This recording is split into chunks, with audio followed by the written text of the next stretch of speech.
Olá, eu sou Delânia Santos, Master Coach, mentora de carreira e diretora executiva da empresa Delânia Santos, Executive Coaching, Mentoring e Capacitação. Vamos conversar sobre as 10 competências do futuro do trabalho.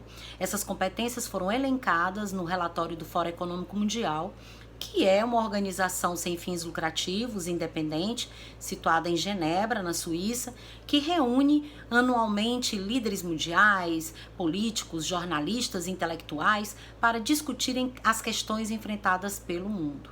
Então, quando nós falamos de resolução de problemas complexos, criatividade, orientação a serviços, julgamento e tomada de decisão, todas essas que estão elencadas nesse relatório, nós estamos falando sobre comportamentos, sobre capacidades que te tornarão um profissional mais competitivo e capaz de lidar com cenários previsíveis e com cenários em tempos de incerteza. Então, a primeira competência é resolução de problemas complexos. O que é isso? É a nossa capacidade de, diante de um problema o qual nós nunca vivemos, nós sermos capazes de solucionar ou de sugerir soluções.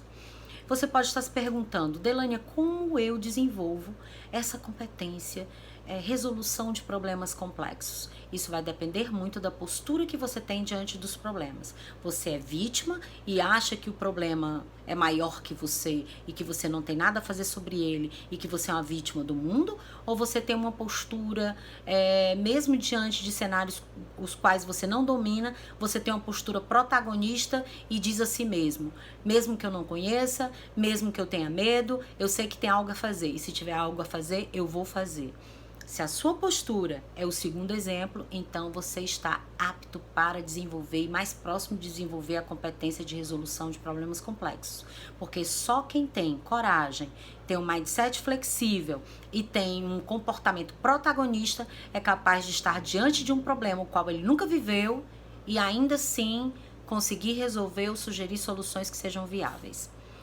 A nossa segunda competência é pensamento crítico, que é a capacidade de utilizar a lógica e o raciocínio para analisar um problema, uma situação, analisando fatos e dados de maneira imparcial. Essa competência parece ser mais fácil, mas na verdade não é. Imagine uma pessoa que não tem inteligência emocional e que todas as vezes que se depara uma situação, um problema, descarrega todas as suas emoções e decide, pensa com base nas emoções e nos seus sentimentos. Certamente ela não vai conseguir ter um pensamento crítico que utilize a lógica e o raciocínio. Então, todas as vezes que você estiver diante de um problema e quiser ter a certeza de que está desenvolvendo essa competência, basta você se fundamentar em dados e fatos e buscar manter uma postura imparcial na hora de emitir as suas opiniões e as suas decisões. A terceira competência é criatividade. Criatividade, ela tem um mito engraçado, né? Algumas pessoas acham que as pessoas mais criativas são aquelas ligadas à arte, ou que criatividade a pessoa já nasce com ela, ou que quem é criativo, criatividade é sinônimo de irreverência, e tudo isso é mito. Todas as pessoas, elas nascem criativas. Uns desenvolvem mais, outros desenvolvem menos. Criatividade refere-se à capacidade de ligar elementos díspares e criar algo novo. Então, se você quiser desenvolver sua criatividade, busque atividades que trabalhem um pouco mais a sua elasticidade mental. Um curso de design thinking, de metodologias ativas, um curso de contação de histórias, o storytelling, um curso de teatro, um curso que saia, ou leituras que te tirem da tua zona de conforto e te levem para um outro ambiente onde você vai ser obrigado a pensar e a experimentar coisas diferentes do que habitualmente você vem vivenciando. A quarta competência é gestão de pessoas. É uma competência muito importante para líderes e gestores em todo o mundo.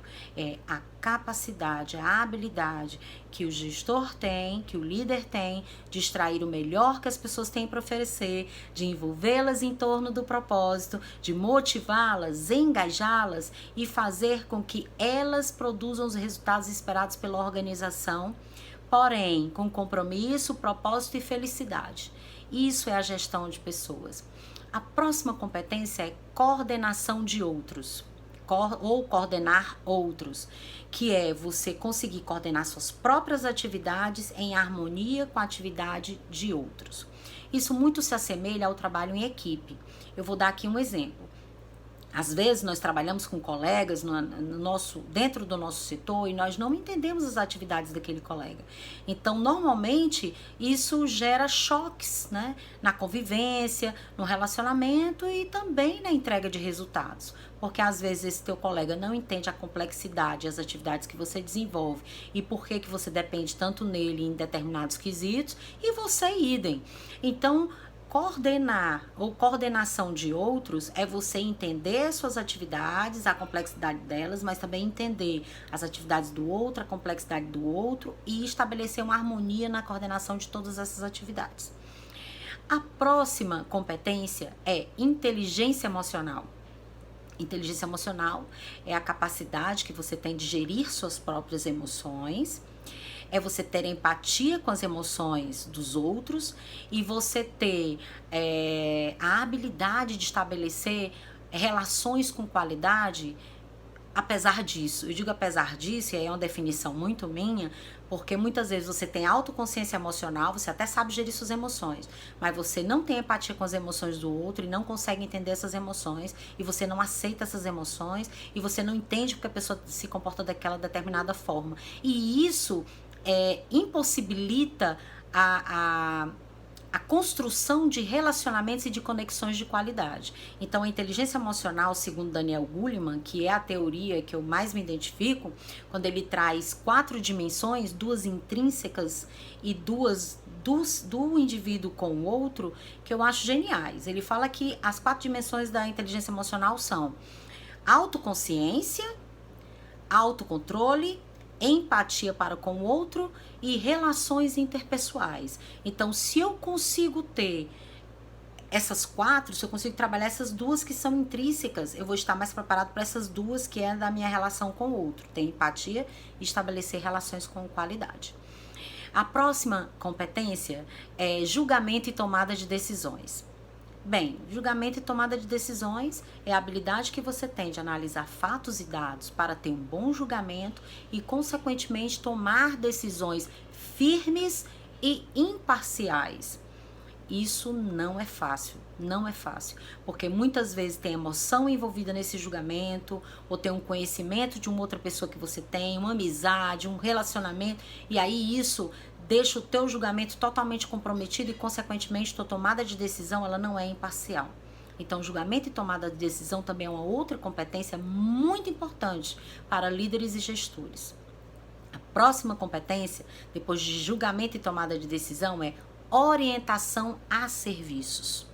Bem, orientação a serviços é você ter tanta consciência da necessidade do outro, do que o outro precisa, do que é interesse do outro, que você é capaz de se antecipar às necessidades futuras dessa outra pessoa.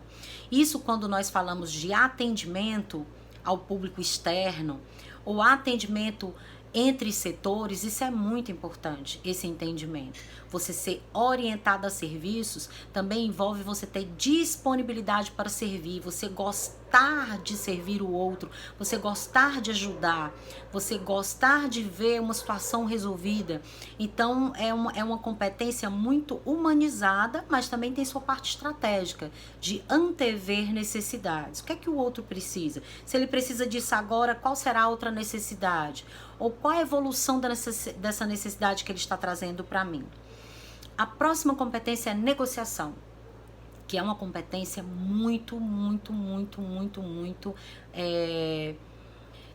valiosa para o mercado hoje. Por quê? Porque negociação ela faz parte do nosso dia a dia. Negociação faz parte da nossa rotina pessoal e profissional. Nós negociamos questões monetárias, nós negociamos posição, negociamos uma opinião, negociamos um posicionamento, negociamos o que não queremos, negociamos o que queremos, benefícios, uma situação melhor. Nós negociamos o tempo todo.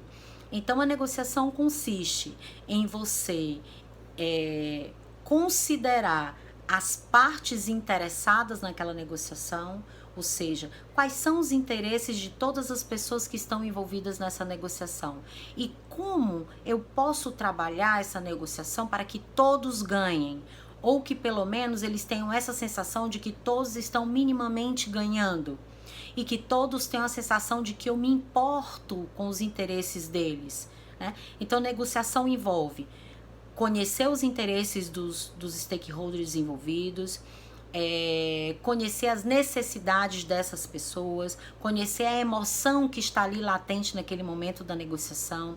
Envolve você ter uma comunicação não violenta para conduzir essa negociação, e envolve um conhecimento aí, um plus, né, para deixar essa questão da negociação mais forte. Bons negociadores, eles normalmente têm conhecimento em gestão de conflitos e mediação de conflitos, tá? E a última competência é flexibilidade cognitiva, ou seja, o quão você é flexível para conhecer coisas diferentes, o quão você é flexível para estudar coisas novas, o quão você é flexível para migrar rapidamente de um pensamento para o outro, o quão você é ágil em reconhecer novos padrões. Tudo isso está relacionado à flexibilidade cognitiva. Bem, nós falamos de 10 competências elencadas no último relatório do Fórum Econômico Mundial, que vai fazer você se transformar num profissional mais competitivo, mais preparado para o hoje e pelo menos para os próximos 20 anos. E aí eu vou te lançar um desafio. Atribua de 0 a 10 uma nota para você com relação a cada competência dessa. Então, de 0 a 10, como você está com relação à sua inteligência emocional? De 0 a 10, como você se autoavalia na negociação? De 0 a 10, e aí você vai fazendo esse trabalho. Depois que você atribui uma nota para você, se pergunte: o que eu posso fazer com relação a essa competência para que essa nota evolua, para que essa nota melhore? E aí você vai estabelecer pelo menos uma meta para cada competência, e aí você já está montando o seu plano de desenvolvimento profissional com vistas para hoje, mas também para os próximos 20 anos. Então, por exemplo, se você deu uma nota baixa para sua criatividade, deu um 5, atribuiu um 5 para ela, se pergunte: o que eu posso fazer para a minha criatividade ser um 7? É um curso de design thinking? É um curso de artes? É uma leitura sobre o assunto? Então, estabeleça uma meta que você consiga startar, uma meta da qual você consiga startar nesse momento, né? Então é importante que ela seja simples, porém efetiva, e eu espero que eu tenha contribuído. E no final desse vídeo eu gostaria de te dizer o seguinte: vai passar, né? Eu tenho certeza que palestrantes do mundo inteiro sempre trazem essa frase final, mas não é uma frase de efeito, é uma frase de esperança. Quando nós mantemos a nossa esperança, tanto no nosso espírito, na nossa alma, no nosso pensamento, o nosso comportamento é um comportamento que segue essa esperança. Nós não paralisamos, nós fazemos aquilo que depende de nós para que passemos bem desse período, para que no futuro a gente possa lembrar desse momento e possamos celebrar termos passado desse momento. Então, que você alimente um comportamento, um pensamento de esperança, e eu espero ter contribuído para que você seja um profissional preparado para o futuro.